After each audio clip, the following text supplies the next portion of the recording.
everyone. I just wanted to make this video to kind of try and let people in on what it's like to have a disability.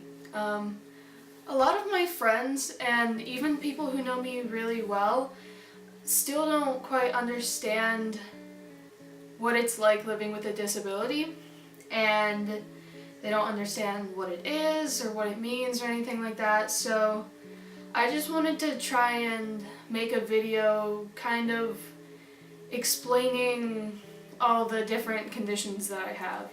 I might not get to all of them because that's one heck of a list, but I'll try to get to the more important ones and try and kind of let you guys know what it's like to live with a disability. Also, I just got out of the shower, so sorry for wet hair, pajama pants, and no makeup, so sorry! Also, this is my dog. This is Rusty.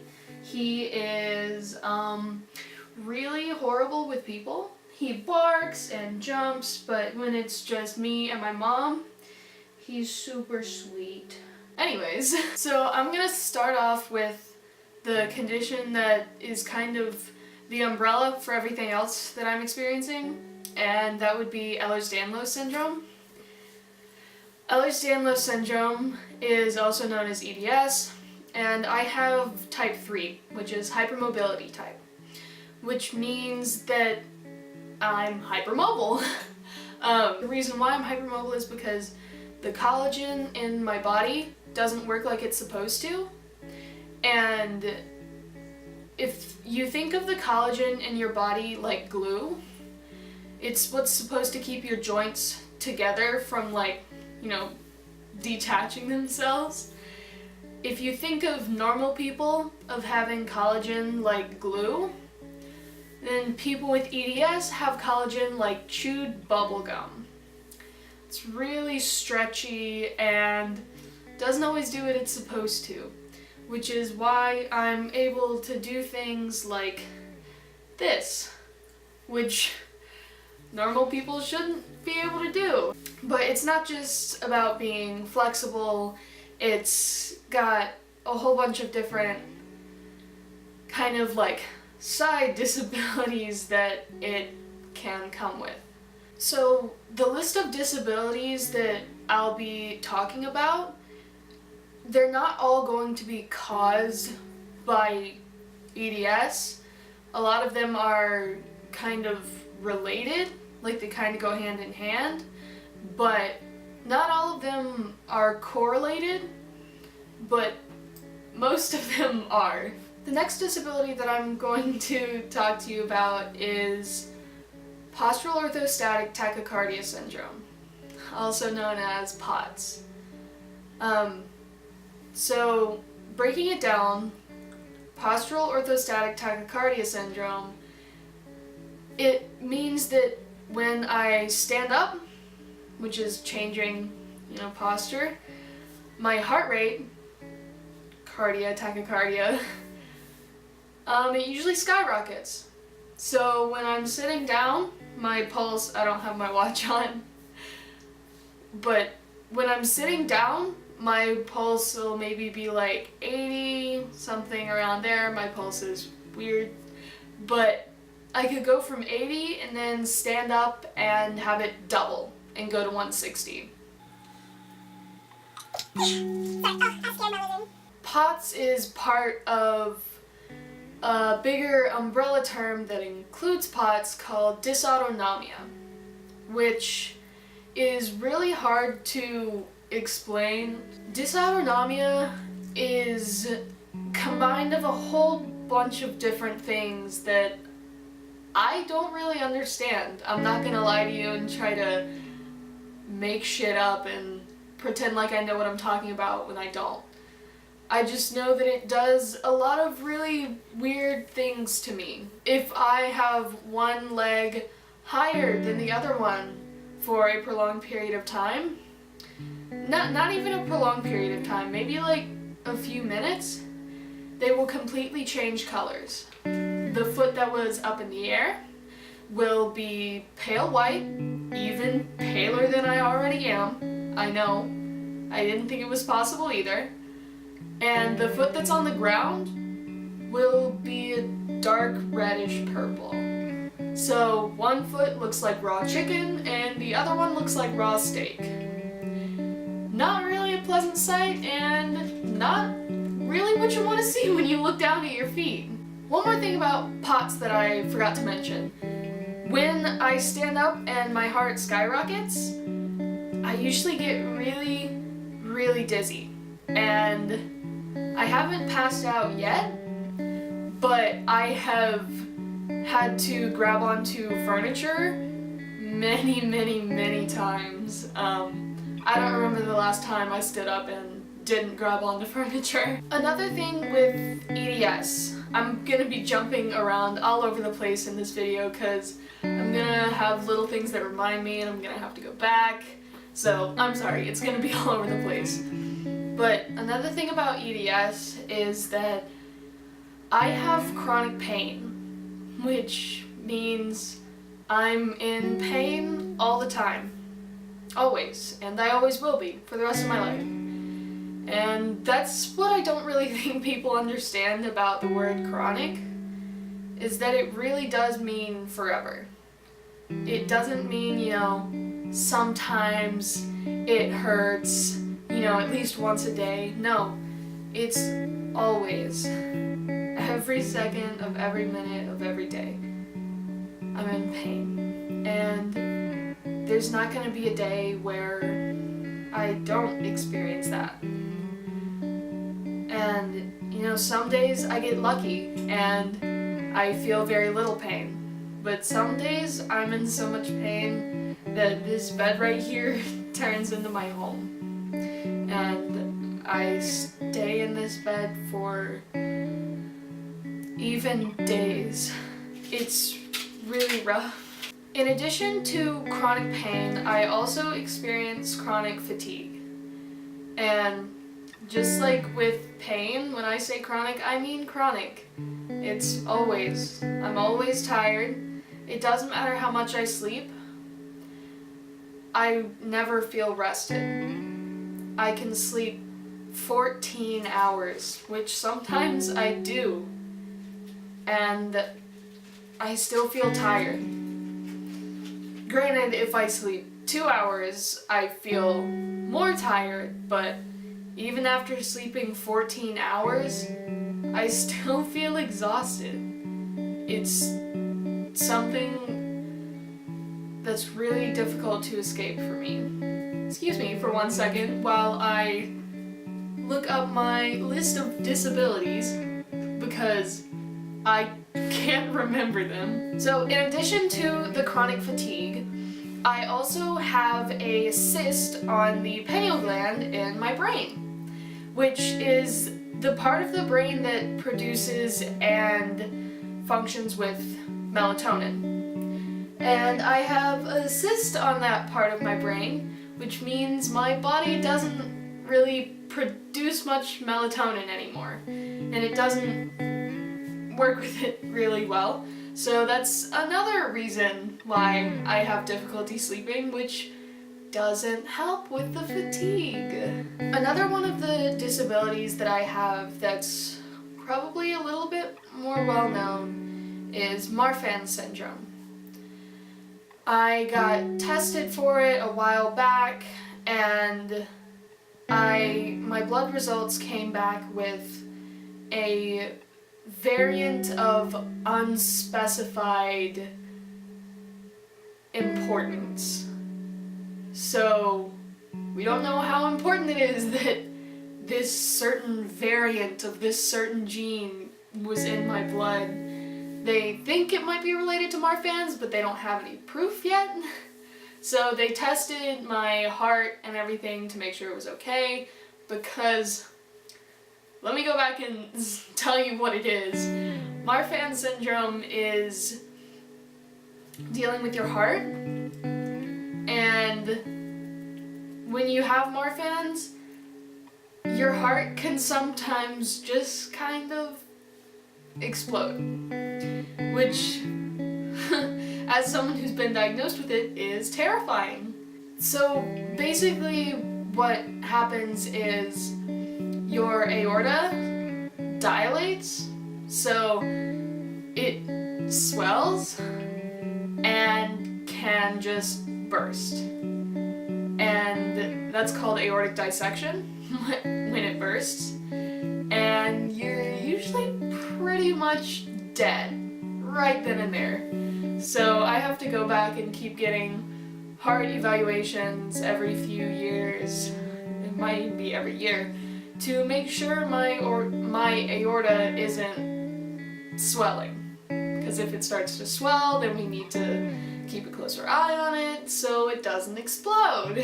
The next one I'm going to tell you about is probably something that would scare a lot of people, and don't get me wrong, it does scare me a lot, but at this point in my life, I've been thrown so many curveballs that at this point when I get a diagnosis of something, it's more of a relief rather than a scare. Because it's a relief because it gives me answers. I'm not just messed up. There is something that's actually happening to me, and I'm not just making it up. So, what I'm talking about is a Chiari malformation.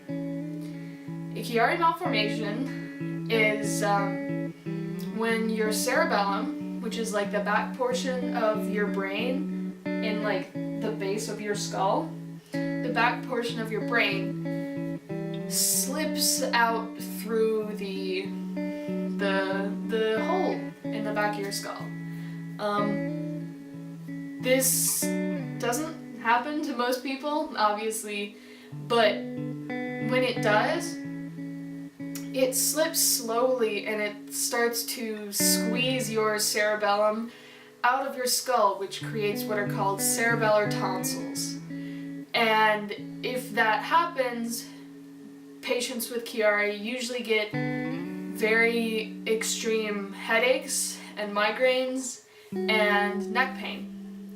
And in the MRI that I had done that discovered the pineal gland cyst, they also saw mild indications of possibly a Chiari. They won't say it's Chiari yet because they don't have the right MRI, but I actually have an MRI in less than a week that's hopefully going to give me answers on what the fuck is going on in my brain. I don't have extreme headaches, but especially lately, I've been experiencing extreme neck pain, and it's gotten really bad to the point that I've been icing my neck like in the middle of the day. I usually sleep on ice packs to numb my body enough to kind of fall asleep, but I don't normally do it in the middle of the day unless it's really bad and interfering with my regular life, because in the day I want to be able to pretend that I'm a normal person. At night, I know I'm not. I have to take melatonin so I can fall asleep, and I have to lay on ice packs to numb my body, but while I'm out and about in the middle of the day, I'd like to pretend that I'm okay. And that's really hard to do when you're in excruciating pain. Usually, it's my back, but lately it's been my neck too. So, I have a few other minor conditions, I guess you would call them.